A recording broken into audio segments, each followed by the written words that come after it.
రెండవ దినవృత్తాంతాల గ్రంథము. ఇంతకు ముందు మనం చాలా సార్లు మనం ధ్యానం చేస్తాము. 20వ అధ్యాయము మొదటి వచనం.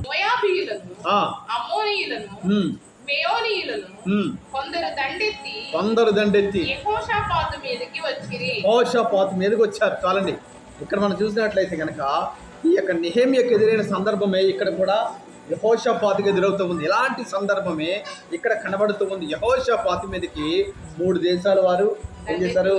కట్టగట్టి యుద్ధానికి వచ్చారు.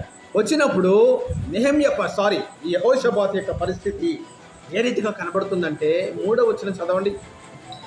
అందుకు యెహోషాపాతు భయపడి యెహోవా యొద్ద విచారించుటకు మనసు నిలుపుకొని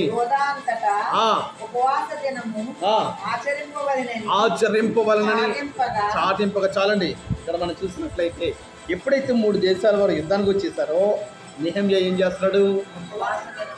భయపడుతున్నాడు. మొట్టమొదటిగా ఏం చేస్తున్నాడంట? భయపడిపోతున్నాడు. ఎందుకంటే ఆ యెహోషాపాతు కూడా మనలాంటి స్వభావం కలిగిన మనుషులే కదా. 3 దేశాల వారు యుద్ధానికి వచ్చినప్పుడు ఏం చేయాలో అర్థం కాక, ఎలా ఎదుర్కోవాలో అర్థం కాక, వీరి మీద ఎలా గెలవాలో అర్థం కాక యెహోషాపాతు భయపడి తర్వాత తన మనస్సు నిలుపుకొని ఏం చేస్తున్నాడంట? ముందేమో భయపడ్డాడు, తర్వాత మనసు నిలుపుకున్నాడు. దేవుని నామానికి మహిమ కలుగునుగా. మనందరము కూడా చేయవలసిన ప్రాముఖ్యమైన పని ఇదే. భయపడటం అనేది అందరూ కూడా ఏం చేస్తారు? శ్రమ వచ్చినప్పుడు అందరూ భయపడతారు. ఏం చేస్తారంట? అందరూ భయపడతారు. చూసినట్లయితే శ్రమ మనిషిని ఏం చేస్తుందంటే ఒక రాజు శత్రువును పట్టుకున్నట్లుగా ఈ శ్రమ మనిషిని పట్టుకుంటుందంట. ఏం చేస్తుందంట? రాజు శత్రువుని ఎలాగైతే పట్టుకుంటున్నాడో ఈ శ్రమ కూడా, శోధన కూడా, ఈ కీడు కూడా మనిషిని ఏం చేస్తుంది? పట్టుకుంటూ ఉందంట. దేవనామానికి స్తోత్రం కలుగును గాక. ఆ రీతిగా శ్రమ వచ్చినప్పుడు మనుషులందరూ కూడా ఏమవుతారంట? భయపడటం అనేది సహజం. ఏంటంట? భయపడటం అనేది సహజం. ఎంత ధనవంతులైనా, తెలివైన వారైనా, ధైర్యవంతులైనా కష్టం వచ్చినప్పుడు, ఏదైనా అనారోగ్యం వచ్చినప్పుడు ప్రతి మనిషి ఏం చేస్తాడంట? మొట్టమొదటిగా చేసే ప్రాముఖ్యమైన పని ఏమిటంటే మనిషిలో తనకు తానుగా ఏం చేస్తాడంటే భయపడుతూ ఉంటాడు.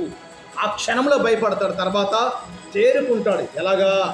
ఈ శ్రమ నుంచి ఎలా బయటపడాలి, ఈ కష్టంలో నుంచి ఎలా బయటికి రావాలి, ఏం చేయాలి, ఏం చేస్తే నా శ్రమ తీరుతుంది, ఏం చేస్తే కీడిపోతుందని తర్వాత ఏం చేస్తాడు? చేరుకుంటాడు మనిషి. దేవునికి స్తోత్రం కలుగును గాక. కాబట్టి అదే రీతిగా మనము కూడా మనుషులమే గనక, యెహోషాపాతు కూడా మనకు వలె నరుడే గనక, మనిషే గనక మొట్టమొదటిగా 3 దేశాల వారు యుద్ధానికి వచ్చినప్పుడు ఏమయ్యాడంట? భయపడ్డాడు మొట్టమొదటిగా. తర్వాత ఏం చేశాడంటే తన మనస్సు నిలుపుకున్నాడంట. ఏం చేశాడంట? మనస్సు నిలుపుకున్నాడు. దేవునికి స్తోత్రం కలుగును గాక. మనసు ఎక్కడ నిలిపాడు? దేవుని మీదనే మనసు నిలిపాడు. దేవుని నామానికి మహిమ కలుగును గాక. వెంటనే మనసు దేవుని మీద ఆనుకొని తన మనసు అంతా కూడా దేవుని మీద పెట్టి ప్రార్థన చేస్తున్నాడు. దేవా, ఈ శ్రమలో మాకు సహాయం చేయాలి, ఈ శోధన నుంచి మీరు మాకు విడుదల ఇవ్వాలని ఏం చేస్తూ ఉన్నాడంటే దేవునికి మొరపెడుతూ ఉన్నట్లుగా ఇక్కడ మనం చూస్తూ ఉన్నాం. దేవునికి స్తోత్రం కలుగును గాక. కాబట్టి మనకు భయము వచ్చినప్పుడు ఏం చేయాలంట? మన మనస్సు నిలుపుకోవాలి. భయములో మనం ఏం చేయాలంట? మనస్సు నిలుపుకోవాలి. కృంగిపోకుండా మన మనస్సు నిలుపుకొని దేవునికి మనము మొరపెట్టాలి. దేవునికి స్తోత్రం కలుగును గాక.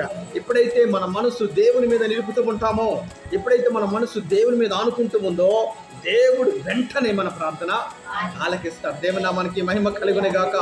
మరి ఆ యొక్క యెషయా గ్రంథంలో చూసినట్లయితే ఒక ప్రాముఖ్యమైన మాట, ఎవని మనస్సు నీ మీద ఆనుకొనునో వానిని నీవు పూర్ణ శాంతి గలవానిగా కాపాడెదవు. దేవునికి స్తోత్రం కలుగును గాక. ఎవరి మనసు దేవుని మీద అనుకుంటుందో వారిని దేవుడు పూర్ణ శాంతి గలవానిగా కాపాడతాడంట. దేవుని నామానికి మహిమ కలుగును గాక. కాబట్టి మన మనసు ఎవరి మీద ఆనుకోవాలి? దేవుని మీద మాత్రమే ఆనుకోవాలి. ఎప్పుడు ఆనుకోవాలంటే మనకు భయము కలిగినప్పుడు, భయము సంభవించినప్పుడు, భయములో మనం ఉన్నప్పుడు, ఎప్పుడైతే మనస్సు నిలుపుకొని ప్రార్థన చేస్తామో దేవుడు ఏం చేస్తాడంట? పూర్ణ శాంతిని, సమాధానమును, నెమ్మదిని దేవుడు మనకు అనుగ్రహిస్తాడు. దేవుని నామానికి మహిమ కలుగును గాక. ఇక్కడ యెహోషాపాతు కూడా చేసేటువంటి అతి ప్రాముఖ్యమైన పని ఏమిటంటే తన మనసును నిలుపుకుంటూ ఉన్నాడు. యుద్ధము చేయకుండానే. ఎలాగంట? యుద్ధము చేయకుండానే, ఒక బాణము కానీ ఒక ఈట కానీ వేయకుండానే దేవుడు ఏం చేస్తాడంట? ఆ 3 దేశాల మీద యెహోషాపాతుకి దేవుడు గొప్ప జయాన్ని అనుగ్రహించాడంట. దేవుని నామానికి మహిమ కలుగును గాక. అయితే ఏం చేశాడు ఇక్కడ యెహోషాపాతు? ప్రార్థన మాత్రమే చేశాడు. ఏం చేశాడంట?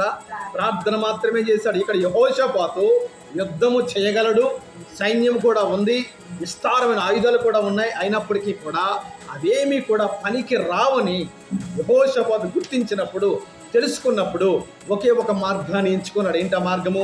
ప్రార్థన. దేవుని నామానికి మహిమ కలుగును గాక.